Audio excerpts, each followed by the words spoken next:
Welcome back to home FM ஸ்டேஷனில் இனியாவை இன்று கேட்டுருக்கீங்க வரேன் நான் சௌமியா கூட யோகா டே இல்லையா, வேர்ல்டு யோகா டேயில் இன்றைக்கி யோகா சம்மந்தமாக நம்ம நிறைய விஷயங்கள் வந்து தெரிஞ்சுக்க போகிறோம் அப்படின்னு சொன்னால் அதுக்கு வந்து கரெக்டாக இருக்காது. ஏன்னா நம்மளுடைய ஒரு மேண்டேட்ரியான ஒரு விஷயம் இல்லையா, நம்மளுடைய நிகழ்ச்சியிலே பார்த்தீங்கன்னா தொடக்கமே நம்ம யோகாவோட தான் வந்து தொடங்குறோம். ஸோ அதை பற்றி நம்ம நிறைய விஷயங்கள் வந்து பேசி வந்து தெரிஞ்சிருக்கோம். இன்னும் தெரியாத நிறைய விஷயங்கள் வேறு டைமென்ஷனில் தெரிஞ்சுக்க போகிறோம் அப்படி தானே சொல்ல முடியும். கரெக்ட். இப்போ நம்ம வந்து எப்படின்னா இன்டர்வியூ பண்ண போகிறதில்ல, ஒரு யோகா கிளாஸ் சேர போகிறோம். பட் அதுக்கு முன்னாடி நிறைய வந்து கொஸ்டின்ஸ் டவுட்ஸ்லாம் இருக்கும்ல, அப்படி கேட்டால் எப்படி நிறைய விஷயங்கள் வந்து ஆர்வமா தெரிஞ்சுப்போமா, அந்த மாதிரி நிறைய விஷயங்கள் கேட்டு தெரிஞ்சுக்க போறோம். யார் வந்திருக்கா? ஸோ நம்மளுடைய கேள்விகளுக்கெல்லாம் வந்து பதில் சொல்றதுக்காக பார்த்தீங்கன்னா வந்து முத்துலட்சுமி அவர்கள் வந்திருக்காங்க. இவங்க வந்து வேதாத்ரி மகரிஷி யோகா மையம்ல இருந்து வந்திருக்காங்க. வணக்கம். வணக்கம். வாழ்க வளமுடன். வரலாறு அப்படிங்கிறது எல்லா விஷயத்துக்குமே இருக்கும். ஸோ யோகாக்கு வந்து சொல்லப்போனா வந்து ஏன்ஷியன்ட் டைம்ல வந்து இருக்கு அப்படின்னு சொல்றாங்க. ஸோ இதோட வரலாறு பத்தி எங்களுக்கு தெரியாத விஷயங்கள் சொல்லுங்க. யோகா என்றாலே வந்து இணைதல்னு அர்த்தம். அதாவது உடலும் உயிரும் இணையணும், உயிரும் மனமும் இணையணும், மனமும் அறிவும் இணையணும், அறிவும் இறைவனும் இறையணும், அல்லது பிரபஞ்சம் எது வேணாலும் சொல்லலாம். அந்த இணைத்தலுக்கான சில விஷயங்களை வந்து வரலாறு பூர்வமாக பார்த்தோம் அப்படின்னா சாதாரண மனிதர்கள்கிட்டேருந்து தான் இது வந்திருக்கு. சாதாரண மனிதர்கள் வந்து திடீர்னு ஒரு பழங்கால வாழ்க்கை முறையில் பார்த்திங்கன்னா மனிதனை வந்து மனிதன் கொன்று சாப்பிட்ருக்காங்க. ஒரு நிலையில் அவங்க வாழ்ந்துட்டு வரும்பொழுது திடீர்னு அறம் தோன்றிட்டுன்னு மகான்கள் சொல்கிறாங்க. ஒரு மனிதன் துன்பப்படுறப்ப இன்னொரு மனிதன் பார்க்குறான், இவன் ஏன் துன்பப்படுறான், இவனையே நம்ம அடிக்கிறோம், நம்ம அடித்தா அவனுக்கு வலிக்குதேன்னு திடீர்னு அவனுக்கு ஒரு நிலை வருது, ஒரு சிந்தனை வருது. அந்த டயத்திலிருந்து ஆரம்பித்தது தான் இந்த யோகம்ங்கிறது. அவன்கிட்ட இந்த மனதில் வர ஒரு சில விஷயங்கள் கொஸ்டின்ஸ் ஆகுது. நான் ஏன் பிறந்தேன், நான் ஏன் ஒருத்தனை துன்புறுத்துறேன், ஏன் நோய் வருது, ஏன் மரணம் வருதுன்னு அவன் சிந்திக்க ஆரம்பிக்கிறான். அந்த சிந்தனை வரும்பொழுது அவனுக்காக சில உள்ளுணர்வாக அவனுக்கு கிடைக்கிற விஷயங்களை மற்றவங்கக்கிட்ட பகிர்ந்துக்கிறான். பகிர்ந்துக்கிட்டு இருக்கும்போது இந்த செவி வழி செய்திகள் மற்றவர்களாக சொல்லப்பட்டது இதையெல்லாம் இணைந்து அப்படியே அது ஒரு கருத்துக்களாக வெளியில் வந்துகிட்டே இருக்குது. இதையெல்லாம் வரும் பொழுது திடீர்னு ஒரு மனிதன் வந்து ஒரு நல்ல நிலையில் அவனுடைய அறிவு உச்ச நிலையில் வரும் பொழுது இதை வந்து மற்றவர்களுக்கு சொல்லணும்னு நினச்சி சொல்ல ஆரம்பிக்கிறான். அந்த மாதிரி சொல்ல ஆரம்பிக்கிற ஒரு நிலையிலேயே இந்த வரலாறு ஆரம்பிக்குதுங்க. அது இந்த யோகம் ஆரம்பித்ததுக்கு அப்படின்னு ஒரு எந்த ஆண்டு அப்படின்னு பார்த்தோம்னா கிபி 3ஆம் நூற்றாண்டு 2ஆம் நூற்றாண்டுக்கு முந்தைய காலத்திலேயே இந்த யோகம்ங்கிறது மனித உடலுக்கும் உயிருக்கும் அறிவுக்கும் இறைநிலை பிரபஞ்சம் இதுக்கு இணையதற்கான ஒரு நிலையை வந்து கண்டுபிடிச்சிருக்காங்க. இது முன்னாடியே கண்டுபிடிச்சது யாருன்னு இப்போ நமக்கு விளக்கங்கள் கிடைக்கிறது எதுனா ஹிரண்ய கர்பர்னு ஒருத்தர் இருந்திருக்கிறார். அவருக்கு அடுத்து பதஞ்சலி. ஹிரண்ய கர்பர் தான் மனிதனுக்கு முதல்ல கொடுக்குறாங்க. அந்த சூத்திரங்களை வந்து பதஞ்சலி யோக சூத்திரங்களாக மாற்றுறாங்க. அதுக்கு விளக்கங்கள் வந்து வியாச முனிவர் கொடுத்துருக்காரதா நமக்கு வரலாறு சொல்லுதுங்க. ஸோ இப்போ இந்த யோகாசனா வந்து பற்றி பேசும்போது பார்த்தீங்கன்னா நிறைய வகைகள் சொல்லுவாங்க. ஒரு வந்து ஆசனா சொல்லுவாங்க, ஒரு சிலர் வந்து பிராணாயாமம் மூலயமா ஆசனா சொல்லுவாங்க, ஒரு சிலர் முத்திரைகள் அப்படின்னு வந்து சொல்லுவாங்க. ஆனால் வந்து ஹோல்சமாக வந்து பேசும்போது இதோட பெனிஃபிட்ஸ் பற்றி சொல்லுங்கள். யோகாசனா செய்கிறதால ஒருத்தருக்கு என்னென்ன மாதிரியான நன்மைகள்லாம் ஏற்படும்? யோகம் என்றால் நம்ம முதல்ல சொன்ன மாதிரி இணைதல் தான். உடலுக்கும் உயிருக்கும் ஒரு இணைப்பு வேணும். இப்போ பார்த்தீங்க அப்படின்னா ஏன் ஃபஸ்ட்டு யோகாசனம் நம்ம செய்கிறோம் அப்படின்னா பூமி வந்து 26,000 மைல் சுற்றளவு இருக்குது. நம்ம அதில் தான் வாழ்ந்துட்டுருக்கோம். அந்த பூமியினுடைய மையத்தில் புவியீர்ப்பு சக்தியால் அது என்ன பண்ணுது அப்படின்னு பார்த்தீங்கன்னா நம்ம மனித உடம்பில் இருக்கிற செல்ஸ்கள் எல்லாம் பூமியினுடைய மையத்தை நோக்கி ஈர்த்துட்டே இருக்குது. உடலில் இருக்கிற உயிர் வந்து வெளியில் போயிட்டே இருக்குது. சிற்றறைகள்ன்ற செல்ஸ் வந்து பூமியை நோக்கி போயிட்டே இருக்குது, மையத்தை நோக்கி, சென்டர் பாயிண்ட். அப்போ என்ன ஆகுதுன்னா நம்ம மனித உடலில் வந்து உயிர் வந்து வெளியில் போய்கிட்டே இருக்குது, சிற்றறைகள் வந்து பூமியின் மையத்தை நோக்கி போயிட்டுருக்கு. இந்த வாழ்நாள் பார்த்துக்கிட்டே இருந்தீங்கன்னா இது வந்துகிட்டே இருக்கிறப்ப 40 வயசில் வந்து தளர்ச்சி வருது, 60 வயதில் முதுமையே வந்துடுது. இதை வந்து தடுப்பதற்காக என்ன செய்யலாம் அப்படின்னு யோசித்தது பல விஷயங்கள் தான். உடலுக்கும் அந்த உயிருக்கும் ஒரு இணக்கம் வேணும், அதுதான் யோக ஆசனம்னு வந்தது. அந்த இணக்கம் வேணும் அப்படின்னா ஃபஸ்ட்டு வந்து நம்மளுடைய உடல் உள்ளே இருக்கிற உறுப்புகளிலுடைய இருப்பு இயக்கம் 2 விஷயம் உள்ளே நடந்துகிட்ருக்கு. ஒரு உறுப்பு இருக்குன்னா அதனுடைய இருப்புன்னு ஒன்று இருக்குது, இயக்கம்னு ஒன்று இருக்குது. இதை 2ஐயும் சரி பண்ணணும். இதை சரி பண்ணுறதுக்காக வந்த விஷயங்கள் தான் ஆசனங்கள். அந்த ஆசனங்கள் நம்ம செய்யும் பொழுது உடலில் உள்ள இருக்கிற எல்லா உறுப்புகளும் பலம் பெறணும். அதில் இருக்கிற இரத்த ஓட்டம், வெப்ப ஓட்டம், காற்றோட்டம்லாம் சீராக இயங்கணும். அது இயங்கலைன்னா நமக்கு நோய் எதிர்ப்பு சக்தி குறைவாக வருது. அது சீராக இயங்குவதற்காக ஆசனங்கள் கொடுக்கப்பட்டிருக்கு. அப்போ இந்த யோகா ஆசனங்கள் உடலுக்காக செய்யும் பொழுது உடலில் உள்ள பஞ்ச பௌதியங்கள் எல்லாமே சீராக இயங்க ஆரம்பிக்குது. ஓகே. அண்ட் குழந்தைங்கள்லாம் பார்த்தீங்கன்னா சைனாவில் என்ன பண்ணுறாங்கன்னா வந்து தண்ணியில் போட்டுடுறாங்க. அது வந்து பார்த்தீங்கன்னா வந்து ஸ்விம்மிங்லாம் கற்றுக்கிறது நிறைய பேர் வந்து கேள்விப்பட்டிருப்போம். அவங்களோட முறை இது. பட் நம்ம காலகட்டங்களில் அதாவது ஏன்ஷியன்ட் டைம்லேருந்து இன்றைக்கி வரைக்கும் வந்து குழந்தைங்களுக்குலாம் எந்த அளவுக்கு வந்து யோகா கற்றுக் கொடுத்துருக்காங்க? ஒரு குழந்தைக்கு யோகா வந்து கற்றுக் கொடுக்கணும், அவங்க லைஃப்பில் இன்ட்ரடியூஸ் பண்ணணும் அப்படின்னா எந்த ஏஜ்லேருந்து ஸ்டார்ட் பண்ணலாம்? குழந்தைன்னு பார்த்தீங்கன்னாலே தாயினுடைய வயிற்றிலேயே குழந்தைகள் யோகாசனம் செய்யுதுங்க. எப்படின்னு பார்த்தீங்கன்னா அது குழந்தை வந்து பார்த்திங்கன்னா இந்த மாதிரி கையை வச்சு மடிச்சுட்டு தான் வரும். இதை தான் ஆதி முத்திரைன்னு சொல்லுவாங்க. வச்சுட்டு வரும். ஒரு தாயினுடைய வயிற்றிலிருந்து வரும், அது வெளியில் வரும் பொழுதே அது வர ஒரு நிலையே ஒரு ஆசனத்தோடு தான் வருது. அப்போ வந்து குழந்தை அந்த வயிற்றில் இருக்கும் பொழுது அது ஆசனம் ஆரம்பிச்சிருது. வெளியில் வரப்போ நம்ம அதை ப்ராக்டிஸ் பண்ண விட்டுறோம், நாமளும் செய்யறதில்ல. நீங்கள் யோகாசனம் செய்யணும், அதுக்கு குழந்தைக்கு ஒரு பயிற்சி கொடுக்கணும்னு நம்ம நினச்சோம் அப்படின்னா அதனுடைய உறுப்புகளுடைய வளர்ச்சி வந்து ஒரு 8 வயது வரைக்கும் இருக்குது. 8 வயதுலேருந்து நம்ம ஆரம்பிச்சிடலாம். ஆனால் இந்த காலகட்டத்தில் நிறைய பேர் வந்து இன்டர்நெட் பார்த்து வந்து யோகாசனாலாம் வந்து ப்ராக்டிஸ் பண்ண ஆரம்பிக்கிறாங்க.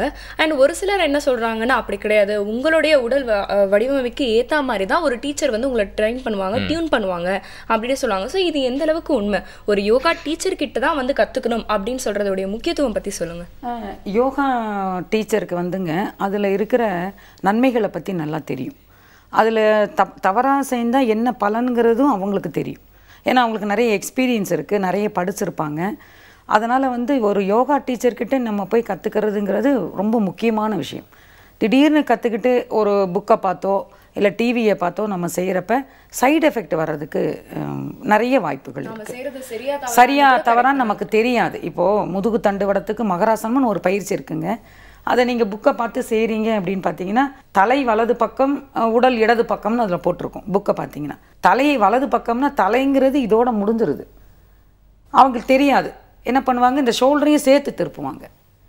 அப்போ அது தவறு. ஓகே. குழந்தைங்கள்லாம் ஸ்கூலில் அனுப்பி வந்து ஆசானெல்லாம் வச்சு பாடம் சொல்லி கொடுக்காம புக்கு மட்டும் கொடுத்து நீங்கள் வீட்டிலே படிச்சுக்கோங்க அப்படின்னு சொல்கிறது எந்த அளவுக்கு முட்டாள்தனமோ அதே மாதிரி வந்து மற்ற விஷயத்தை பார்த்து நம்மளே கற்றுக்க முயற்சி பண்ணுறதும் முட்டாள்தனம்னு சொல்லலாம். அது மட்டும் இல்லாமல் பார்த்தீங்கன்னா தீர்க்க முடியாத வியாதிகள்லாம் வந்து யோகானால் வந்து வெளியேறதா நம்ம வந்து கேள்விப்பட்டிருக்கோம். உதாரணத்துக்கு வேர்ல்ட்லே டெட்லி டிசீஸ் அப்படின்னு சொல்லப்படுற கேன்சராக இருக்கட்டும், இல்லை ஹெச்ஐவியாக இருக்கட்டும், அதுக்கு கூட தீர்வு உண்டு அப்படின்னு சொல்கிறாங்களே. இது மாதிரி என்னென்ன தீர்க்க முடியாத வியாதிகளுக்கெல்லாம் வந்து யோகாவில் வந்து தீர்வு இருக்குது, அது என்ன முறையில் இருக்கும்னு சொல்லுங்கள். யோகாவில் வந்துங்க உடலுக்கு ஆசனங்கள் சொல்கிறோம், அது ஒன்று. காயக்கல்ப யோகான்னு இருக்குது. காயக்கல்ப யோகா வந்து உயிர் சம்மந்தப்பட்டது. இந்த கேன்சரு, ஹெச்ஐவி இதெல்லாம் பார்த்திங்கன்னா உயிர் நோயின்னு சொல்லுவாங்க, உயிர் கொல்லின்னுவாங்க. திடீர்னு ஒரு மரணம் வந்துடும், 1 மாதம் தான் உயிரோடு இருப்பாங்க. அந்த நோயினுடைய தீவிரம் வர வர வர கரெக்டாக 1 மாதத்தில் இறந்துருவாங்க. அந்த இப்போ காயக்கல்ப யோகாவை சொல்லி கொடுத்து இந்த எய்ட்ஸ் பேஷண்ட்டெல்லாம் நாங்கள் மாற்றிருக்கோம். ஓகே. அவங்க டாக்டர்ஸே ஆச்சரியப்படுறாங்க, என்ன யோகம் நீங்கள் கற்றுக்கிட்டீங்க, உங்களுடைய அந்த உடலில் இருக்கிற அந்த டெட் செல்ஸினுடைய பர்சன்டேஜ் வந்து இப்போ கம்மியாக இருக்குது அப்படின்னு கேட்குறாங்க. நிறைய ஊரில் இடங்களில் நாங்கள் போய் காயக்கல்ப யோகா நடத்திட்டுருக்கோம். அதில் நல்ல ரிசல்ட். இந்த மாதிரி உயிர்கொல்லியாக இருக்கிற நோய்கள் ரொம்ப ரொம்ப இது தீர்க்கவே முடியாத நோய் அப்படின்னு டாக்டரால் கைவிடப்பட்டவங்க. அந்த காயக்கல்ப யோகாங்கிறது காலையில் 3 நிமிஷம், மாலையில் 3 நிமிஷம், 6 நிமிடம் தான். அதை சொல்லி கொடுத்து அவங்க செய்ய செய்ய செய்ய அந்த உடலில் வந்து இந்த ரீசைக்ளிங், அந்த உயிர் செல்கள் வந்து ரீசைக்ளிங் ஆகும். அது ஆக ஆக ஆக அவங்களுக்கு வந்து உடம்பு நல்ல பழைய மாதிரி மாற்றம் வந்துருச்சு. டாக்டர்ஸ் கிட்ட போய் அவங்க திரும்பி செக்அப் பண்ணுறப்ப டாக்டர்ஸ் ரொம்ப அதிசயப்பட்டாங்க. இதெல்லாம் ரெக்கார்ட்ஸில் இருக்குது. ஓகே. நம்ம படத்தில் தான் மெடிக்கல் மிராக்கிள்லாம் பார்த்துருப்போம். ரியல் லைஃப்பில் வந்து பண்ணுறதுக்கு நம்ம ஊர்லேயே ஏன்ஷியன்ட் டைமில் கண்டுபிடிச்ச ஒரு விஷயம் இருக்குது அப்படின்னு சொல்லலாம் இல்லையா? இன்னொரு விஷயம் சௌமியா, இப்போ வந்து டான்ஸ் கிளாஸ்லாம் வந்து பார்த்திங்கன்னா வந்து அதை பிரபலப்படுத்துறதுக்கு நாங்கள் புது டான்ஸ் ஒரு கண்ட்ரிலேருந்து எடுத்துகிட்டு சொல்லி கொடுக்குறோம். சால்சா அது மாதிரி வந்து பார்த்திங்கன்னா ஹிப்ஹாப் ரொம்ப ஃபேமஸாக இருந்துச்சு. இது மாதிரி நிறைய வகைகள் வந்து இருக்கு இல்லையா? டான்ஸாக இருக்கட்டும், மியூசிக்காக இருக்கட்டும், எல்லாத்துலேயுமே வந்து நிறைய வகைகள் இருக்குது. ஆனால் யோகாசனாலையும் நிறைய வகைகள் வந்து இப்போ வந்துட்டு இருக்கிறத நாங்கள் வந்து கேள்விப்படுறோம். இப்போ உதாரணத்துக்கு பார்த்தீங்கன்னா ஒவ்வொரு குரூப்பும் வந்து ஒரு பேர் வைக்கிறாங்க. அந்த பேருக்கு தகுந்த மாதிரி வந்து இந்த பேட்டர்னில் இந்த ஸ்டைலில் இது ஒரு யோகாசனா அப்படின்னு வந்து சொல்கிறாங்க. ஆனால் ஆதி காலகட்டத்தில் வந்து கண்டுபிடிக்கப்பட்டது என்னவோ ஒரே முறையான யோகாசனா தானே. இது வந்து இந்த மாதிரி கிளைகளாக பிரிஞ்சதுக்கான காரணம் என்ன? உண்மையிலேயே கண்டுபிடிக்கும் போது இத்தனை ஸ்டைல்ஸ் இருந்ததான்றதை பற்றியும் சொல்லுங்கள். அதாவதுங்க இந்த பூமியில் வந்து பார்த்திங்கன்னா கிட்டத்தட்ட 84 லட்சம் ஜீவராசிகள் வாழ்கிறதா கண்டுபிடிச்சிருக்காங்க. 84 லட்சம் ஜீவராசிகளும் யோகா பண்ணுது, ஒவ்வொரு ஸ்டைல். அப்போ 84 லட்சம் யோகாசனங்கள் இருக்கிறதா சாஸ்திரங்கள் சொல்லுது. அப்போ 84 லட்சம் யோகாசனங்கள்லேருந்து ஃபில்ட்ரு பண்ணி வந்தது தான் இப்போ நம்ம செஞ்சிட்ருக்க ஆசனங்கள். இதில் ரொம்ப முக்கியம் 18 ஆசனங்கள் நம்ம சொல்லலாம். எளிய முறை யோகாசனம்னு இருக்குது. இப்போ அதாவது என்ன செஞ்சாங்க என்னென்னா அந்த காலத்தினுடைய சூழ்நிலை பூமியினுடைய தட்பவெப்பத்துக்கு ஏற்ப ஆசனங்கள் கொடுத்தாங்க. இப்போது இங்கே நம்ம செய்கிற ஆசனங்கள் வெளிநாட்டில் செய்யலாமா? அங்கே இருக்கிற தட்பவெப்பம் வேறு, இந்திய நாட்டினுடைய தட்பவெப்பம் வேறு. அந்த மாதிரி மாற்றி ஆசனங்களை சொல்லி கொடுக்க முடியாது. அப்போ எல்லா வகையினருக்கும் எல்லா மதத்துக்கும் ஏற்ற மாதிரி ஆசனங்களை சொல்லி கொடுக்கணும்.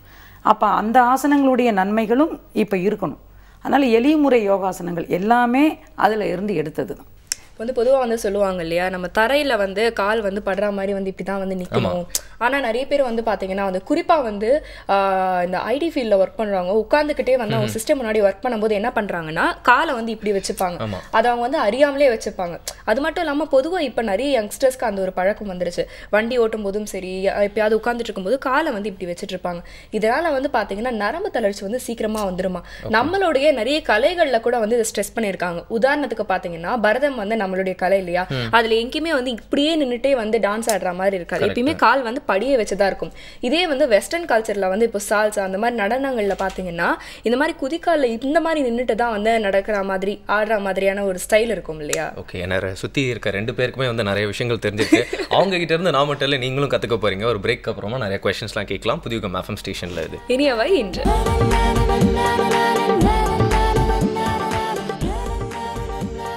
வெல்கம் பேக் புதிய FM ஸ்டேஷனில் இனியவன் நிகழ்ச்சியில் ஒரு இன்ட்ரெஸ்டிங்கான டேயை பற்றி தெரிஞ்சுட்டு இருக்கோம். என்னடா அது யோகா பகுதி முடிஞ்சும் யோகா பற்றி பேசிட்டு இருக்காங்களே இப்போ சொல்லி யோசிச்சிருப்பாங்க. ஏன்னா இன்னைக்கு வந்து வேர்ல்டு யோகா டே. உங்களுக்கு இந்த வாய்ப்பு கிடைச்சிருக்கு அப்படின்னு நினச்சி ரொம்ப சந்தோஷப்படுங்க. எடுத்தோன்னே எல்லாருமே ரொம்ப காம்ப்ளிகேட்டடாக யோசிச்சுக்கிறாங்க. சௌமியா, யோகானாலே வந்து பார்த்தீங்கன்னா வந்து இப்படி வச்சுட்டு கால் எடுத்து கழுத்து மேலே போட்டு அந்த அளவுக்கு ரொம்ப காம்ப்ளிகேட்டடாக கற்றுக்கணும், எடுத்தோன்னே அந்த லெவலுக்கு போகணும் அப்படிங்கிற மாதிரி நிறைய பேர் யோசிக்கிறாங்க. பட் சிம்பிளான விஷயங்கள் வந்து யோகா ஆரம்பிக்குது அப்படிங்கிற உண்மையை எனக்கு வந்து தெரிஞ்சுட்டு இருக்கோம் இல்லையா. நிச்சயமா எப்பயுமே வந்து பார்த்தீங்கன்னா வந்து எடுத்த உடனே லெவல் 6க்கு யாரும் போக மாட்டாங்க. லெவல் 0 1 2 3 வந்து மெதுவாக தானே எல்லாமே வந்து போகும். ஸோ நம்ம வந்து நினைச்சா கண்டிப்பாக வந்து லெவல் 6 வந்து ரொம்ப ஈஸியாக அட்டென்ட் பண்ண முடியும் அப்படிங்கிற ஒரு பாசிட்டிவ் வைப்ஸ் எல்லாருக்கும் கொடுத்துட்டு நிறைய கேள்விகள் இருக்கு, திறந்து பேசலாம். அந்த பிராணாயமா அப்படிங்கிற வார்த்தையை அப்பப்போ வந்து கேள்விப்படுறோம். இந்த பிராணாயமானா என்ன, அந்த யோகாசனம் எப்படி செய்யறது? பிராணன்னா மூச்சுன்னு சொல்லலாங்க. மூச்சை வந்து ஒழுங்குபடுத்துவது. அது என்ன பண்ணுது அப்படின்னு பார்த்தீங்கன்னா உடலில் இருக்கிற நாடிகளை வந்து சுத்தம் பண்ணும். நம்ம உடம்புல வந்து 72,000 நாடி நரம்புகள் இருக்குது. அதுவும் இல்லாமல் இடகலை பிங்கலைங்கிற சுழுமுனை நாடிங்கிற நாடிகள் இருக்குது. இந்த இடகலை பிங்கலை நாடிகள் வந்து இந்த மூக்கு துவாரத்தோட சம்பந்தம் உடையது. இப்போ பார்த்தீங்கன்னா பிறந்த குழந்தை பார்த்தீங்கன்னா தூங்கும். நீங்கள் தூங்கும் போது பார்த்தீங்கன்னா அது முகத்தை பார்த்தீங்கன்னா மூக்கில் மூச்சு விடுறதே அதுக்கு தெரியாது, வயிறு தான் அசையும். அப்போ பிராணாயாமம்ங்கிறது வந்து மூச்சு சம்மந்தப்பட்டது. அந்த மூச்சை வந்து ஒரு நாளைக்கு வந்து நம்ம 24,600 மூச்சு வெளிவிடுறோம். இதுதான் நம்ம வாழ்க்கையை வந்து நிர்ணயம் பண்ணுது. மூச்சு வந்து பார்த்திங்க அப்படின்னா வெயிட் லிஃப்ட் தூக்குறோம், மூச்சு அடக்கிறோம். அப்போ கோபம் வருது, மூச்சு வாங்குது. அப்போ நம்மளுடைய மனதுக்கும் அந்த மூச்சுக்கும் ரொம்ப சம்பந்தம் இருக்குது. அப்போ என்ன பண்ணுறோம் அப்படின்னா நம்ம வாழ்நாளில் டெய்லி நம்ம சாதா ஒரு குடும்ப வாழ்க்கை வாழ்ந்துட்டுருக்கோம். அப்போ வந்து நமக்கு டென்ஷன் ஆகலாம். அப்போ இந்த பிராணாயாமம்ங்கிறது இந்த ஒரு மூச்சு பயிற்சி, சிறிய ஒரு நாடி சுற்றி பிராணாயாமம்ங்கிறது நம்ம டெய்லி செய்ய செய்ய மனம் வந்து அமைதியாகுதுங்க. இன்னொன்று பார்த்திங்கன்னா நமக்கு இந்த தமோ குணம் ரஜோகுணம் சொல்லுவாங்க. இந்த குணங்களும் வந்து மாறுபடுது. அதே மாதிரி நம்மளுடைய மூக்கினுடைய சுவாசமானது இடகலை பிங்கலை வழியாக போயிட்டுருக்குதுன்ற கவனித்து அந்த பிராணாயாமம் நம்ம செய்யும் பொழுது நம்ம ஆக்சிஜன் நம்ம சொல்கிறோம் இல்லைங்களா, நம்ம மூச்சு வழியாக காற்று தான் உள்ளே போகுது. காற்று வந்து ஆக்சிஜனை கொண்டு தான் உள்ளே போகுது. அந்த ஆக்சிஜன் வந்து பிரெயின் வரைக்கும் போய் உடலில் இருக்கிற எல்லா செல்களும் அது நிறையணும். அதுதான் அதனுடைய நோக்கம். அப்போ அந்த பிராணாயாமம் என்பது இடது பக்கம் நாசி வழியாக காற்றை மெல்லமாக இழுக்கிறோம், வலது பக்கமாக விடுறோம். மீண்டும் வலது பக்கம் நாசி வழியாக அந்த காற்றை இழுக்கிறோம், இடது பக்கமாக விடுறோம். இது ஒரு சைக்கிள். இது மாதிரி ஒரு நாளைக்கு குறைந்தது ஒரு 18 தடவை செஞ்சால் கூட போதும். பொதுவாக வந்து பார்த்தீங்கன்னா ஒரு உயிரினம் வந்து எத்தனை நாள் வந்து வாழும் இல்லை எத்தனை வருஷம் வாழும் அப்படிங்கிறது அது எந்த அளவுக்கு மூச்சை இழுக்குது அப்படிங்கிறத பொறுத்து தான். ஆமை வந்து ரொம்ப வருஷம் வாழறதுக்கு காரணமே என்னன்னு பார்த்தீங்கன்னா அது ரொம்ப கம்மியாக தான் வந்து ஒரு நாளைக்கு வந்து மூச்சு இழுக்குமா. இதுவே வந்து ஒரு டாக் எடுத்துக்கிட்டிங்கன்னா ரொம்ப அதிகமாக வந்து அது இறைச்சிக்கிட்டே இருக்கும். அதனால அதோட ஆயுட்காலம் பார்த்தீங்கன்னா வந்து கம்மி தான் இல்லையா. ஸோ இந்த பிராணாயாமம் பண்ணும்போது பார்த்தீங்கன்னா அது நம்மளுடைய மூச்சை வந்து கொஞ்சம் ஸ்லோ டவுன் பண்ணும். நம்மளே பார்த்தீங்கன்னா ரொம்ப நிதானமாக அதிகமாக கோவப்படாமல் இருக்கிறதுக்கு காரணம் என்ன அப்படின்னு பார்த்தீங்கன்னா வந்து இதுதான் அப்படின்னு வந்து சொல்லலாம். ஸோ இப்போ வந்து பார்த்தீங்கன்னா மேம் இந்த மாதிரியான விஷயங்கள் பற்றி பேசும்போது ஆசனாலே நிறைய விஷயங்கள் இருக்கும்போது வந்து முதன்மையாக ஒன்று சொல்லிக் கொடுப்பாங்க. என்ன அப்படின்னா சூரிய நமஸ்காரம் வந்து சொல்லிக் கொடுப்பாங்க இல்லையா. அதாவது காலையில் வந்து சூரியன் வந்து உதிக்கும்போது அவரை வந்து பார்த்து நம்ம அந்த ஆசனம் செய்யணும் அப்படின்னு கூட வந்து சொல்லுவாங்க. நீ எதுவுமே செய்யலைனா கூட பரவாயில்ல, அது ஒன்றாவது செய்ப்பா அப்படின்னு வந்து நிறைய பேர் வந்து ரிக்வெஸ்ட் கூட வைப்பாங்க இல்லையா. இந்த அளவுக்கு சூரிய நமஸ்காரத்துக்கு வந்து ஒரு முக்கியத்துவம் இருக்கிறதுக்கான காரணம் என்னன்னு சொல்லுங்கள். சூரிய நமஸ்காரங்கிறதுங்க காலையில் 7 மணிக்கு உள்ள அதனுடைய சூரிய கதிர்கள் வந்து வெளியில் வரப்போ அந்த கதிர்களிலிருந்து வரும் அந்த எனர்ஜியானது உடலுக்கு வந்து நோய் தீர்க்கும் சக்தியை கொடுக்குது. அதனால் இப்போ கூட பார்த்திங்கன்னா திருச்செந்தூர் கடற்கரையில் பார்த்திங்கன்னா காலையில் வந்து சூரிய நமஸ்காரம் செய்கிறாங்க. கோயிலில் இருக்கிறவங்களே வெளியில் வந்து செய்கிறாங்க. ஏன் அப்படின்னா சூரிய நமஸ்காரத்தில் ஆசனங்கள் உள்ளே இருக்குது. ஒரு 12 வகையான ஆசனங்கள் அதில் இருக்குது. புஜங்காசனம், சர்வாங்காசனம், இந்த மாதிரி ஆசனங்கள் அதில் இருக்குது. இன்னொன்று என்ன பண்ணுது அப்படின்னா நீங்கள் அந்த ஆசனங்கள் செய்யும் பொழுது உடலுக்குள்ளே அந்த எனர்ஜி உள்ளே போகுது. உடலுக்குள்ளே போய் அந்த உடல் உறுப்புகளுக்கும் நோய் எதிர்ப்பு சக்தியை கொடுக்குது. இன்னொன்று உடம்புல வந்து சக்கரங்கள் இருக்குது.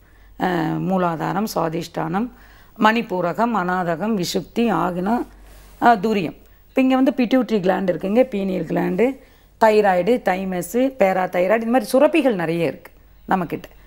அப்போ தைமஸு, அட்ரினல் சுரப்பி, எல்லா சுரப்பிகளும் நாளமில்லா சுரப்பிகள் எல்லாம் சுரக்க ஆரம்பிக்குது நல்ல நிலையில். இப்போ பார்த்திங்கன்னா சூரிய நமஸ்காரத்தில் வந்து ஒவ்வொரு பொசிஷனும் பார்த்திங்கன்னா சூரிய கதிர்களை நோக்கி நம்மளுடைய உடம்பு வந்து நல்லா நம்மளுடைய சக்கரங்களில் அந்த எனர்ஜி படுற மாதிரி ஆசனங்கள் செய்வோம். குனிஞ்சு செய்வோம். முதுகு தண்டுவடத்தில் அது எனர்ஜி படும். இப்படி தலையை தூக்கி செய்கிறோம். அப்போ இந்த விசுப்தி மையத்தில் அந்த எனர்ஜி உள்ளே போகும். அப்போ ஒவ்வொரு மையங்கள் நம்ம உடம்புல இருக்கிற சக்கராஸ்க்குள்ளே அந்த எனர்ஜி ஃப்ளோ நமக்கு நல்லா கிடைக்கும். ஓகே. அண்ட் நல்ல விஷயங்கள் அப்படிங்கிறது பார்த்தீங்கன்னா எப்படி அதை ப்ரொஜெக்ட் பண்ணுறாங்க, நம்ம எப்படி அதை பார்க்குறோம் அப்படிங்கிற பர்செப்ஷனும் இருக்குது. இப்போ வந்து உடல் கட்டெல்லாம் நல்லா இருந்து பெரிய பெரிய பாடி பில்டர்ஸ் மாதிரி வந்து பெரிய போஸ்டர்ஸ்லாம் போட்டிருப்பாங்க. அதை பார்த்து வந்து ஜிம் அப்படிங்கிற ட்ரெண்ட் வந்து கடந்த 30 வருஷமாக ரொம்ப அதிகமாகிட்டே இருக்குது அப்படின்னு சொல்லலாம். இன்றைக்கி காலகட்டத்தில் விதவிதமான high class gym, middle class gym அப்படி மாதிரி விதவிதமாக வந்துருச்சு அப்படின்னு சொல்லலாம். அதுக்கான ட்ரெயினர்ஸ் அதை கான்சென்ட்ரேட் பண்ணி நம்ம ஒரு நாள் வேலைக்கு போயிட்டதுக்கப்புறம் ஜிம்முக்கு போகிறது அப்படிங்கிற மாதிரி எல்லாருமே நிறைய பேர் பரவலாக பண்ணிகிட்டு இருக்காங்க. ஸோ ஜிம் ஒர்க் அவுட் அப்படிங்கிறதுக்கும் யோகாசனம் அப்படிங்கிறதுக்கும் என்ன வித்தியாசம் இருக்குது, வரக்கூடிய அவுட்கம்ஸ் என்ன டிஃப்ரென்ஸ் இருக்குன்னு சொல்லுங்க.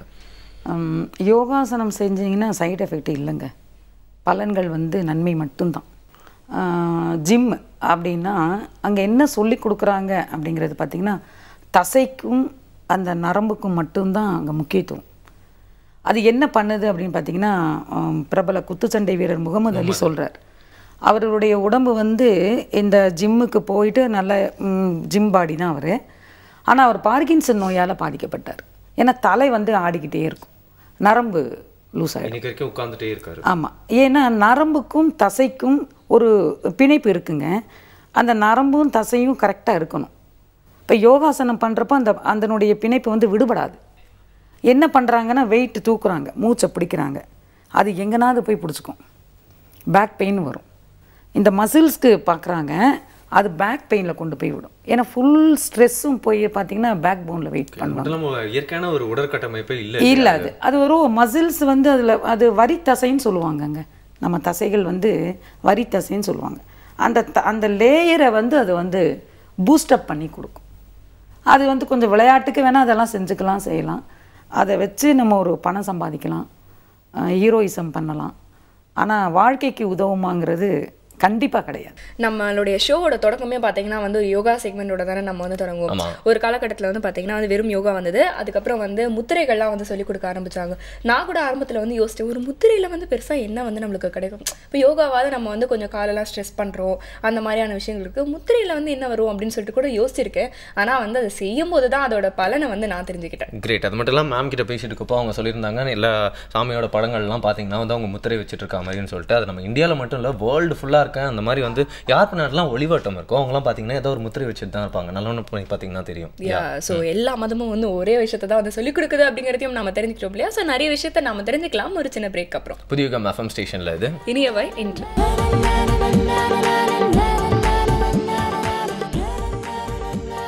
Welcome back. இனிய வேண்டிய நிகழ்ச்சியை புதியுகம் எஃப்எம் ஸ்டேஷனில் கேட்டு என்ஜாய் பண்ணிருக்கீங்க. வேர்ல்டு யோகா டேல வேர்ல்டு யோகா டே அப்படிங்கிற ஒரு இன்ட்ரெஸ்டிங்கான நாளில் வந்து நிறைய விஷயங்கள் வந்து யோகா பற்றி பேசிக்கான விஷயங்கள் வந்து எப்படி லைஃப் ஸ்டைல் அது யூஸ் ஆகுதுன்னு தெரிஞ்சுருக்கோம் இல்லையா?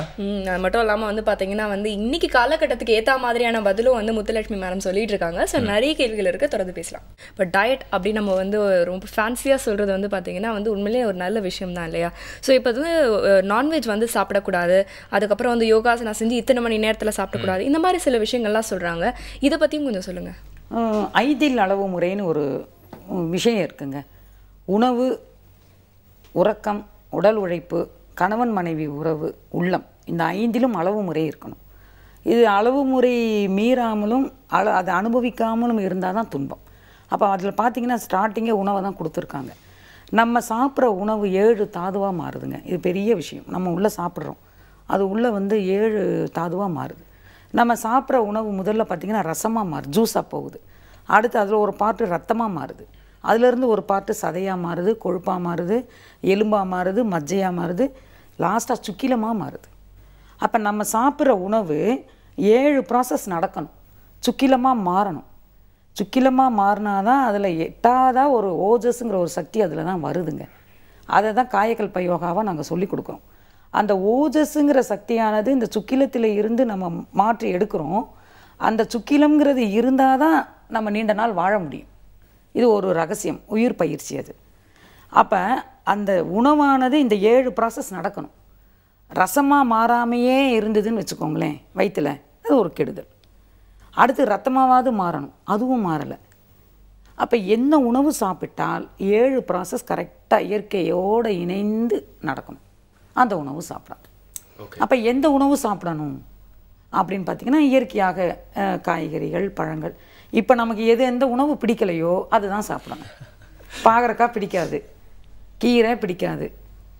அப்போ இதெல்லாம் நமக்கு எது பிடிக்கலையோ அது சாப்பிடணும். வீட்டில் சாப்பிட்றது பிடிக்காது. ஆமாம், பரோட்டா ரொம்ப பிடிக்கும், அது சாப்பிடவே கூடாதுன்னு டாக்டர் சொல்கிறாங்க.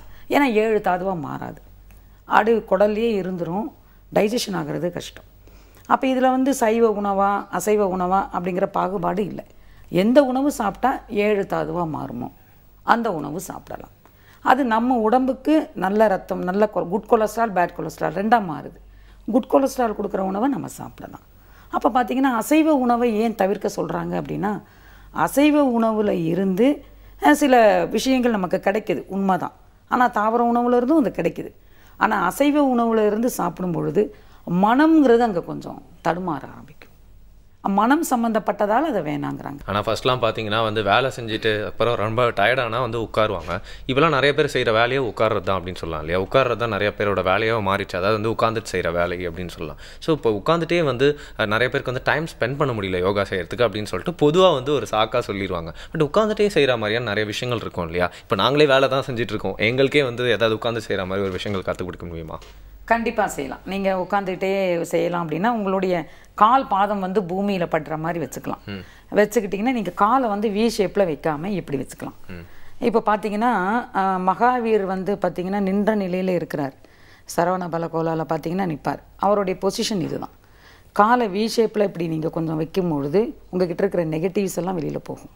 ஓகே, நீங்கள் இப்படி வச்சிங்கன்னா உங்கள் கால் வந்து 11 மாதிரி இருக்கும், கால் பாதம் இப்படி இருக்கும். இப்படி வச்சுட்டே நீங்கள் உட்காரலாம். இப்படி வச்சுக்கிட்டே நீங்கள் நின்றுட்டும் ஆஃபீஸில் நின்றுட்டு செய்கிறப்ப இந்த மாதிரி பொசிஷனில் நிற்கிறப்ப உங்களுக்கு வந்து டயர்ட்னஸ் வராது. இது ஒரு ஆசனம். நீங்கள் காலை வந்து இந்த பக்கம் வச்சுட்டு கிச்சன்லேயோ நீங்கள் ஏதோ சமையல் பண்ணுறீங்க, வீட்டில் இருக்கிற லேடிஸோ காலை இந்த ஒரு பக்கம் அந்த ஒரு பக்கம் வச்சுக்கிட்டாலும் அவங்க இஷ்டத்துக்கும் நின்று வேலை பார்ப்பாங்க. அப்போ வைக்கும்போது இந்த காலுக்கு வந்து அந்த எலும்பு தசையெல்லாம் வலி வரும். இது ஒரு ஆசனம். இது வந்து பார்த்திங்க அப்படின்னா எளிய முறை யோகாசனத்தில் கால் பயிற்சிக்கு முன்னாடி கை பயிற்சியினுடைய எண்டில் இதை சொல்லி கொடுக்குறோம். நாங்கள் கால் அப்படி வச்சுக்க சொல்கிறோம், கால் முட்டியை வச்சு சுழற்ற சொல்லுவோம். யோகாசனத்தில் இது ஒரு பயிற்சியாக சொல்கிறோம். இது நீங்கள் செய்யலாம், உட்காந்துக்கிட்டே செய்யலாம். இன்னொன்று வந்து பார்த்திங்கன்னா நீங்கள் வந்து கை விரல்கள் வந்து பஞ்சபூதத்தினுடைய அடையாளம். இது வந்து நீர், நிலம், இது நெருப்பு, காற்று, ஆகாயம் எல்லாமே இந்த பஞ்ச பௌதிகம் வந்து இந்த விரல் நுனிகளில் இருந்து போயிட்டுருக்கு, நமக்கு உள்ளேயும் வந்துட்டுருக்கு. நீங்கள் சும்மா இருக்கிற நேரம் அதை வெளியில் விடாமல் இப்படி உட்காந்துக்கலாம். இது ஒரு முத்திரை, முகுள முத்திரைன்னு பேர். சரிங்களா? உங்களுக்கு பணம் நிறைய வேணுமா, குபேர முத்திரைன்னு இருக்குது.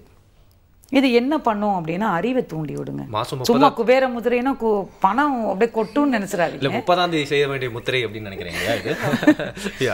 இப்போ இது என்ன பண்ணும் அப்படின்னா அறிவை தூண்டி விடும். நீங்கள் செய்கிற செயல்களில் வந்து ஒரு அவேர்னஸை கொடுக்கும். இந்த மாதிரி முத்திரைகள் நிறைய இருக்குது. இப்போது இந்து மத கடவுள்கள்லாம் பார்த்தீங்க அப்படின்னா தட்சிணாமூர்த்தி வந்து ஒரு சின்முத்திரையில் இருப்பாங்க. இது வந்து ஒரு ஞான நிலையை கொடுக்கும்னுவாங்க. இது மாதிரிலாம் நீங்கள் செய்யலாம்.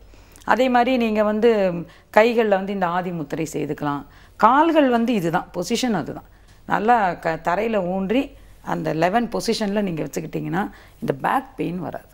ஓகே. அண்ட் இதெல்லாம் வந்து எங்களுக்கு கேட்குறப்போ ரொம்ப பெருமையாக இருக்குது. ஏன்னா வந்து எங்களோட ஷோலேயே முத்திரை கற்றுக் கொடுக்குற பகுதியும் யோகாவில் வந்து ஒரு ஆசனா டெய்லி கற்றுக் கொடுக்குற பகுதியும் இருக்குது. அதை நினச்சி வந்து நாங்கள் ரொம்ப பெருமைப்படுறோம். பார்த்தீங்களா, இன்றைக்காவது நம்புறீங்களா எவ்வளோ உண்மைகள் இருக்குன்னு சொல்லிட்டு. அண்ட் பொதுவாக ஒரு பழமொழி சொல்லுவாங்க மேம், 5 கிலோவில் வளையாதது 50 கிலோவில் வளையாது அப்படின்னு சொல்லிட்டு கேள்விப்பட்டிருக்கீங்களா? இது வந்து என்ன புதுமொழியா? பழமொழி கிடையாதுங்க, இது புதுமொழி. ஆனால் வந்து வருண் கேட்க வந்ததை நான் வந்து கேட்ச் பண்ணிட்டேன். அதனால் உங்கள் மைண்ட் ப்ராசஸை நான் வந்து பிரதிபலிக்கிறேன். என்ன அப்படின்னு பார்த்தீங்கன்னா வந்து இப்போ யோகாசனா அப்படின்னாலே நிறைய பேர் என்ன சொல்லுவாங்கன்னா, அடப்போப்பா நம்மளுக்குலாம் அதை செட் ஆகாது, மாஸ்டர் பார்த்தீங்கன்னா இப்படி வளையறாரு அப்படி வளையறாரு, நான் என்னோட வெயிட்டுக்கு வந்து இதெல்லாம் வந்து முடியவே முடியாது அப்படின்னு சொல்லிட்டு. இன்ஃபேக்ட் நம்ம ரொம்பவே வந்து இதை வந்து பார்த்துருக்கலாம். ரொம்ப வந்து காதில் விழுற டயலாக் இது இல்லையா, நான் ரொம்ப வெயிட்டாக இருக்கேன், என்னோட உடம்பால் வந்து கீழே குனிஞ்சு கூட ஒரு விஷயத்தை எடுக்க முடியல, நான் எப்படி யோகாசனா செய்வேன் அப்படிங்கிற மாதிரி நிறைய பேர் வந்து ஒரு நெகட்டிவாக வந்து யோசிக்கிறாங்க. இது எந்த அளவுக்கு உண்மை? இதை மாற்றி அவங்களாலையும் யோகாசனா செய்ய முடியுமா? கண்டிப்பாக செய்யலாங்க. யோக சூத்திரங்களில் பார்த்தீங்கன்னா 8 வழிகள் நமக்கு கொடுக்குறாங்க. இயமம் நியமம் ஆசனம், பிராணாயாமம் பிரத்யாகாரம், தாரணை தியானம் சமாதின்னு கொடுக்குறாங்க. அந்த இயமம் நியமம் என்னன்னா ஒழுக்கம்னா என்னன்னு சொல்கிறாங்க. இயமம்னா நியமம்னா அதை எப்படி கடைப்பிடிக்கணும் அப்படின்றாங்க. பிராணாயாமம்னா அந்த மூச்சு பயிற்சி, நம்ம அந்த கண்ட்ரோல் பண்ணுறோம், மைண்டை கண்ட்ரோல் பண்ணுறோம். பிரத்யாகாரம்னா ஐம்புலன்களை எப்படி அடக்கிறதுன்னு சொல்லித்தராங்க. தாரணைனா ஒரே இடத்துல வந்து மைண்டை ஃபோக்கஸ் பண்ணி நிற்கிறது அப்படின்னு சொல்லித்தராங்க. தியானம்னா வந்து என்னென்னா ஏதோ ஒரு பொருளை வந்து நினைத்து இடைவிடாமல் அதை நினைக்கிறது. நம்ம உயிரை கூட நினைக்கலாம், ஒரு மந்திர உச்சாடனங்கள் பண்ணலாம், பல முறையில் அந்த தியானம் இருக்குது. அந்த மாதிரி இருக்கும்போது சமாதிங்கிறது என்னன்னு பார்த்தீங்க அப்படின்னா, எந்த தியான பொருளை எடுத்துக்கிட்டோமோ அந்த தியான பொருளை வந்து அதனுடைய தன்மையை பிரதிபலித்தல் தான் சமாதி. இப்போ நீங்கள் கேட்குற கேள்விக்கும் இதுக்கு சம்மந்தம் இல்லாத மாதிரி இருக்குது, சொல்கிறேன் பாருங்கள். சமாதி அப்படின்றது பார்க்கும்பொழுது இது மனது சம்மந்தப்பட்டதுன்னு சொல்லலாம். ஒரு காலத்தில் பார்த்திங்கன்னா அப்பைய தீட்சிதர்னு ஒருத்தர் வாழ்ந்தாராம். அவர் என்ன பண்ணாராம், எந்த நேரமும் தன்னுடைய நிலை வந்து ஒரு தீய எண்ணம் என்கிட்ட இல்லாமல் இருக்குதான்னு செக் பண்ணாராம். எந்நேரம் அவர் சிவபுராணம் பாடிக்கிட்டே இருக்கிறவர். அவருக்கு என்ன ஆயிடுச்சுன்னா, நம்ம சுயநினைவு இருக்கிறப்ப தான் பாடுறோமா, சுயநினைவு இல்லாத போயும் பாடுறோமா அப்படின்னு அவருக்கு ஒரு டவுட் வந்து அப்படின்னு கண்டுபிடிக்கிறார். என்ன சொல்கிறார், அவர் சீடர்கள்கிட்ட ஊமத்தங்காயை கொடுத்து நான் இதை சாப்பிட்றேன், உளர ஆரம்பிச்சிருவேன், உளர்றப்ப நான் என்ன உளர்றனோ அதெல்லாம் எழுதுங்க, கொஞ்சம் நேரம் விட்டுருங்க. மாற்று மருந்தும் கொடுத்துட்றாரு சீடர்கள்கிட்ட. கொடுத்து கொஞ்சம் நேரம் கழித்து இதையும் கொடுத்துருங்க, நான் உயிர் பொழைச்சி வந்துடுவேன், ஆனால் நான் என்ன உளர்றனோ அதை ரெக்கார்ட் பண்ணுங்கன்றார். அதே மாதிரி அவங்க ஊமத்தங்காயை கொடுக்குறாங்க, அவங்க சாப்பிட்றாரு, பயங்கரமாக உளர்றாரு.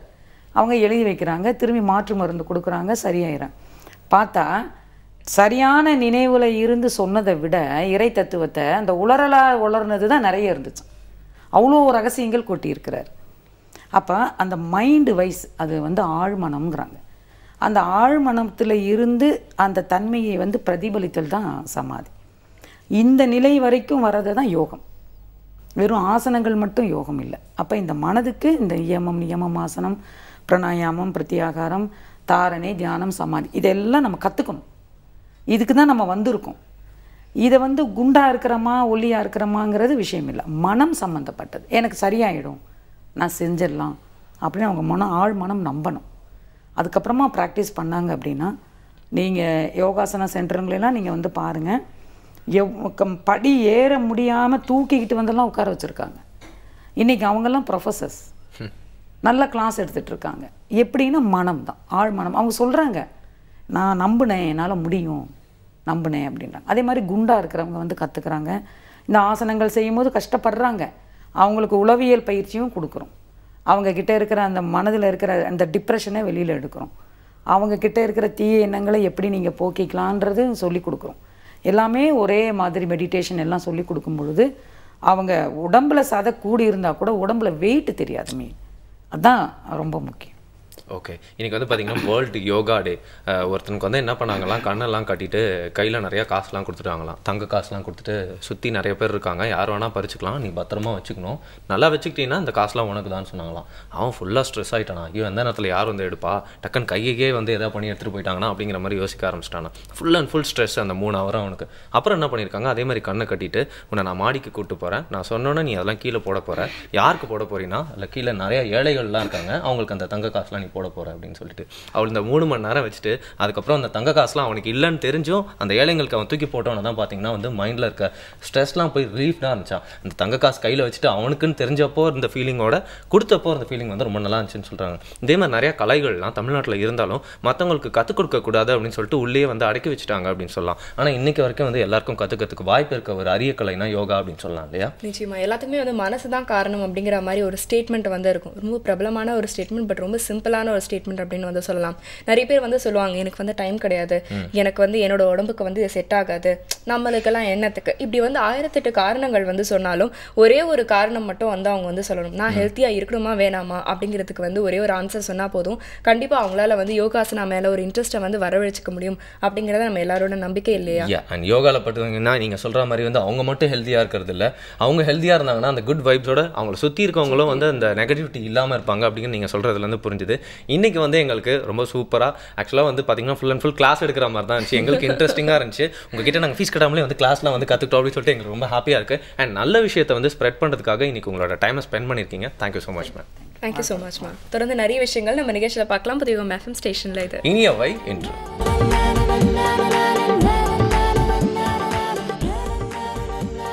Welcome back. இனியவா என்ன நிகழ்ச்சியை புதிய எஃப்எம் ஸ்டேஷனில் தொடர்ந்து கேட்டு என்ஜாய் பண்ணிருக்கீங்க. நீங்கள் தொடர்ந்து கேட்டு என்ஜாய் பண்ணிருக்கிறதுக்கு காரணம் உங்கள் பெஸ்ட் ஃப்ரெண்ட்ஸ். ஆனால் நாங்கள் பேசிட்டு இருக்கோம் வருண் அண்ட் சௌமியா. ஓகே, இன்னைக்கு வந்து நம்ம கெஸ்ட் வந்து யோகாசனா பற்றிலாம் வந்து சொல்லிட்டு இருந்தாங்க இல்லையா? அப்போ அவங்க வந்து சொன்னாங்க, எந்த ஒரு மதமாக இருந்தாலும் அந்த மதத்தோட அந்த டெய்டிஸ் எல்லாம் இருக்காங்க இல்லையா, அவங்க வந்து ஏதாவது ஒரு முத்திரையை வந்து கையில் வச்சிருக்கிற மாதிரி வந்து சொல்லுவாங்க.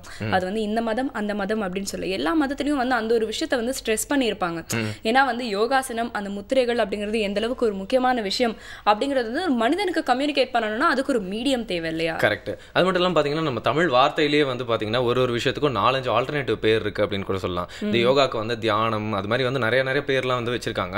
பட் அதை வந்து டிரைவ் பண்ணி இன்னைக்கு நம்ம கத்துக்கிறது எப்படின்னு சொல்லிட்டு சூப்பராக வந்து நம்மளோட கெஸ்ட் சொல்லிட்டு போயிட்டாங்க.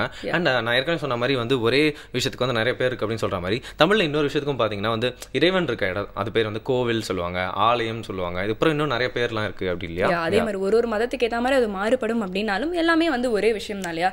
சில பேர் வந்து என் வீடு தான் ஆலயம் அப்படின்னு கூட வந்து சொல்லுவாங்கல்ல. நான் நினைச்சா ஆலயம் பக்கத்துல இருக்கு அப்படின்னு சொல்லிட்டு இப்படிலாம் நீங்க வந்து பேசக்கூடாது. ஏன்னா ஆலயம் அப்படிங்கிற வார்த்தையோட வேர் சொல் பத்தி நம்ம தெரிஞ்சுக்க போறோம். Okay, it's a holy word. ஆலயத்தோட வேர் சொல் என்னன்னு பார்க்கலாம். வணக்கம் ஐயா. நிகழ்ச்சியின் வாயிலாக உங்களை சந்திக்கிறதுல மிக்க மகிழ்ச்சி ஐயா. எல்லாருமே வீட்டில் பெரியவங்க எல்லாரும் சொல்லுவாங்க, எல்லாரும் கோவிலுக்கு போங்க, கண்டிப்பா போங்க, டெய்லி கோவிலுக்கு போகணும் அப்படின்லாம் சொல்லுவாங்க. கோவில் அப்படிங்கிறதுக்கு இன்னொரு இணை சொல்ல என்ன சொல்றாங்கன்னா ஆலயம் அப்படின்னு சொல்றாங்க. ஆலயம் அப்படிங்கிறது தமிழ் சொல் தானா? கோவில்னு ஏற்கனவே நமக்கு தமிழ் சொல் இருக்கும்போது ஏன் ஆலயம்னு வேற சொல்றோம்? ஒரு பொருளுக்கு நிறைய சொல் வரும் தமிழ்ல. எல்லா மொழிலையும் அப்படி ஒரே ஒரு பொருளுக்கு ஒரே ஒரு சொல்லு தாங்கிறது இல்லை. ஒரு பொருளை குறிக்கிற பல சொற்கள் உண்டு. அப்படி இந்த கோயில்ங்கிற சொல் போல ஆலயமும் இருக்கிறது நமக்கு. இந்த ஆலயம் தமிழா தமிழ் இல்லையானுங்கிற ஐயம் தமிழ் அறிஞர்கள்ட்டையும் இருக்குது. அதை விட்டு கொடுத்தவங்க நிறைய பேர் இருக்காங்க. ஆனால் அதுக்கும் தமிழில் மூலம் இருக்கிறதாகத்தான் ஆராய்ச்சியில் நமக்கு தெரிய வருகிறது. ஆளுதல் என்றால் சுற்றுதல்னு பொருள். இந்த கோயிலை வந்து சுற்றி வருகிறோம். ஆலாப்பறவைன்னு ஒன்று சொல்லுவோம். அது சுற்றி சுற்றி அந்த இறை தேடி திரிகின்ற ஒரு பறவை, வட்டமிட்டு சுற்றி வருகிற பறவைக்கு ஆலாப்பறவைன்னு பேர். அது மாதிரி சுற்றி சுற்றி வர்றவங்க தான் ஏன்டா ஆலா பறக்கிறேங்கிறது, அந்த பறவை போல பறக்கிறது.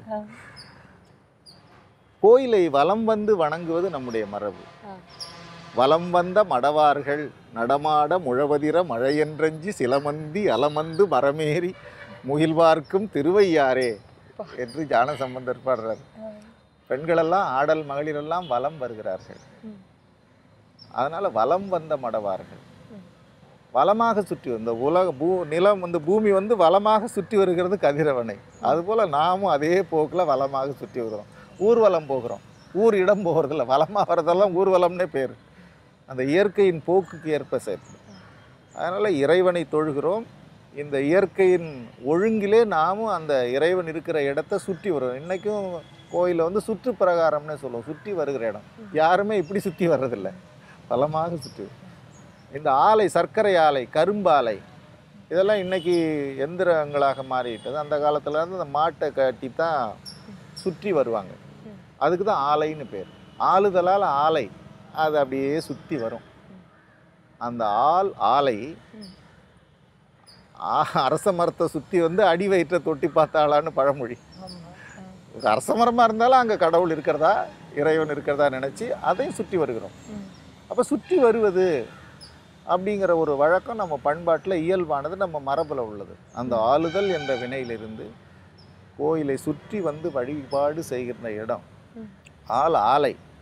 கரும்பு ஆலை சொன்ன இல்லைங்களா, நிறைய ஆலைகள் சங்க இலக்கியத்திலே சொல்லப்படுகிறது. அந்த கரும்பு ஆலை, அந்த ஆலை கூட்டல் அம் என்ற ஒரு ஈறு சேர்ந்து ஆலை அம் ஆலயம் என்றால் சுற்றி வந்து வழிபாடு செய்கின்ற இடம். நல்ல தமிழ் சொல், அப்படித்தான் ஆலயம் என்று.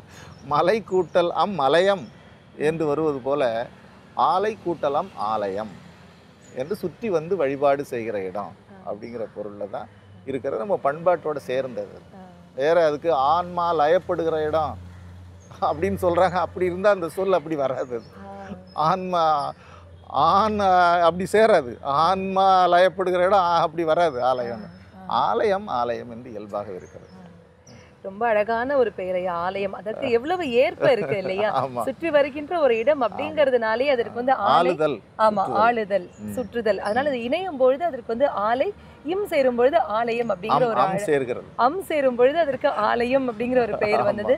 ஒவ்வொரு பொருளுமே எந்த ஒரு இதுவா எடுத்துக்கிட்டாலும் பாத்தீங்கன்னா தமிழர்களுடைய பெயர் வைப்பதில் கூட எவ்வளவு ஒரு அழகு இருக்கு இல்லையா? இதற்கு பொருந்துகிற மாதிரியான ஒரு பெயர் வச்சிருக்காங்க ஐயா. இந்த நிகழ்ச்சியின் வாயிலாக உங்களை சந்தித்ததற்கு மிக்க மகிழ்ச்சி. ஆலயம் தொழுவது சாலவும் நன்று. நிச்சயமாக நன்றி. ஓகே, ஸோ இதை தொடர்ந்து அடுத்து வந்து பார்த்தீங்கன்னா நம்ம வந்து ஒரு சின்ன வெப்சைட் வந்து சொல்ல போகிறேன். இன்னைக்கு டேக்கு சம்மந்தமான ஒரு வெப்சைட் தான் வரும். இன்னைக்கு வந்து யோகா பற்றி நம்ம நிறைய விஷயங்களை வந்து தெரிஞ்சுக்கிட்டோம் இல்லையா? இருந்தாலும் அதோட ஹிஸ்ட்ரி, அதோட நிறைய டெஃபினேஷன், தியரிட்டிக்கலாக வந்து எனக்கு இன்னும் நிறைய விஷயங்கள் வந்து தெரிஞ்சுக்கணும் அப்படின்னு நிறைய பேருக்கு வந்து ஆசை இருக்கும் இல்லையா? ஸோ அவங்களுக்காக ஒரு வெப்சைட் இது பார்த்தீங்கன்னா yoga.about.com அப்படிங்கிறத அந்த வெப்சைட்டோட நேம் ஸ்பெல் பண்ணுறேன், yoga.about.com. ஸோ இதுக்குள்ளே வந்து போய் பார்த்தீங்கன்னா வந்து யோகால என்னென்ன ஆசனாஸ்லாம் வந்துருக்கு, அது ஒன்னொன்னுக்கு வந்து என்ன மீனிங், அந்த ஒன்னொன்னையும் வந்து பண்ணும்போது நம்ம என்னென்ன விஷயங்கள்லாம் வந்து கவனத்தில் வச்சுக்கிறோம்.